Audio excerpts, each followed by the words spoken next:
రైతు సోదరులందరికీ నమస్కారములండి. నా తెలంగాణ ప్రజలకు వచ్చేసి నేనైతే మీకు ఈ వీడియోలో వచ్చేసి రైతు రుణమాఫీ అలాగే వచ్చేసి రైతు బంధు ఏదైతే రెండోది ఉందో రైతు బంధు నిధులు వచ్చేసి అయితే మనకైతే ఈ 2 రోజులలో వచ్చేసి అయితే మనకు రైతుల ఖాతాలో ఒక్కొక్క రైతుకు వచ్చేసి అయితే ఎకరానికి 15,000 రూపాయల చొప్పున అయితే చెల్లించనుంది ప్రభుత్వం. వచ్చేసి మనకు కౌలు రైతులకు కూడా ఎకరాకు 12,000 రూపాయల చొప్పున అయితే ఇవ్వనుంది. మీకైతే న్యూస్ అయితే రావడం జరిగింది. ఈరోజు వచ్చేసి మీకైతే ప్రూఫ్తోనైతే చూపెడతాను ఈ వీడియోలో వచ్చేసి. ఇప్పుడైతే చూసుకోవచ్చు. ఛానల్ ఇంకా కొత్త చూస్తున్నారైతే వెంటనే సబ్స్క్రైబ్ అయితే చేసుకోండి. మేము ఇచ్చే ప్రతి ఒక్క లేటెస్ట్ అప్డేట్స్ కూడా మీరు మిస్ అవ్వకుండా చూడొచ్చు అన్నమాట. అయితే తెలంగాణ ప్రభుత్వానికి వచ్చేసి ఇప్పుడు 2 సవాళ్ళు అయితే ఉండడం జరిగాయి. ఒకటి రైతు రుణమాఫీ, అలాగే వచ్చేసి రెండోది రైతు భరోసా ఏదైతే ఉందో ఆగస్టు నుంచి అయితే రుణమాఫీని అయితే అమలు చేయాలని అయితే యోచిస్తున్న ప్రభుత్వం ఏదైతే ఉందో రైతు భరోసా యోజన ఏదైతే ఉందో అమలుకు అయితే మార్గదర్శకాలను అయితే రిలీజ్ కానుంది.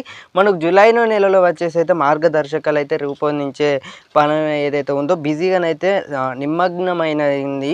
అయితే రైతు బంధుకు ఇప్పటికే అందుబాటులో ఉన్న దానిని రైతు భరోసా వర్తించడానికైతే మనకైతే మనమైతే భావించవచ్చు. అంటే ఏదైతే రైతు బంధు ఇస్తున్నారో అలాగే వచ్చేసి రైతు బంధు ఇస్తున్నారో అదే వచ్చేసి మనకైతే కాంగ్రెస్ ప్రభుత్వం అయితే హామీ ఇవ్వడం జరిగింది. రైతు భరోసానైతే మార్చేయడం జరిగింది కాబట్టి అయితే కానీ ప్రభుత్వం మాత్రం రైతు బంధు యోజన ఏదైతే ఉందో అవకాశాలను అయితే జరిగాయని అంటున్నారు. అనర్హుల లబ్ధిదారులు ఏదైతే ఉందో పొందాలని అయితే చెప్పడం జరిగింది. కాబట్టి రైతు బీమాపై అయితే తాజా అప్డేట్ని అయితే చూద్దాం. ఇప్పుడు వచ్చేసి అయితే రైతు బీమాకు సంబంధించి చిన్న మంత్రివర్గం ఏదైతే ఉందో ఉపసంఘం జరిగింది. కొన్ని కీలక నిర్ణయాలు అయితే తీసుకోవడం జరిగింది.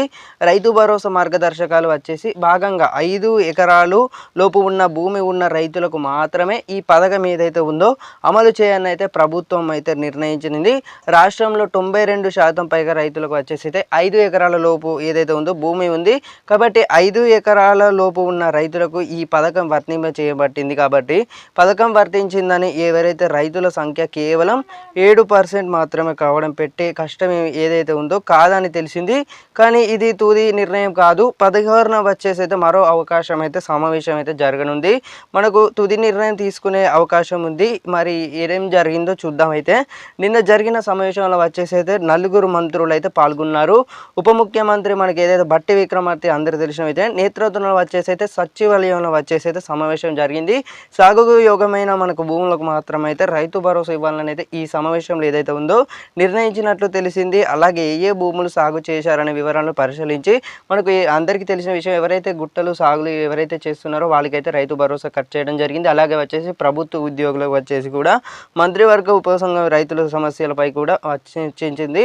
కౌలు రైతులకు ఈ పథకాన్ని అయితే వర్తింపజేయడానికి ఎన్నికల్లో ప్రకటించడంతో దానికి అమలు చేయడానికైతే చేసుకోవాలి. దాని ప్రకారం ప్రభుత్వం ఎకరాకు వచ్చేసి అయితే మనకైతే 15,000 రూపాయలు అయితే ఇవ్వనున్నది. ఇక్కడ న్యూస్ మీద చూసుకోవచ్చు. మీరు అయితే స్క్రీన్ మీదనైతే ఇక్కడ చూసుకోవచ్చు. స్క్రీన్ మీద వచ్చేసి ఇక్కడ 15,000 రూపాయల చొప్పున అయితే ఇక్కడ న్యూస్ అయితే రావడం జరిగింది. అఫీషియల్ న్యూస్ అయితే కన్ఫర్మ్ చేయడం జరిగింది. ఎకరాకు వచ్చేసి అయితే 15,000 రూపాయలు చెల్లించింది. ఇందుకని సంబంధించి మార్గదర్శకాన్ని అయితే రూపొందించింది ప్రభుత్వం. వచ్చేసి అయితే మనకు ఏదైతే ఉందో జూలై 15 నుంచి అయితే రైతు భరోసా నిధులు అయితే ప్రారంభం కానుంది. ఛానల్ ఇంకా కొత్త చూస్తున్నారో వెంటనే సబ్స్క్రైబ్ అయితే చేసుకోండి. నాకైతే మరింత సపోర్ట్ అయితే ఉండాలని అయితే భావిస్తున్నాను. Thank you for watching guys. Have a nice day. జై హింద్, జై భారత్, జై హింద్.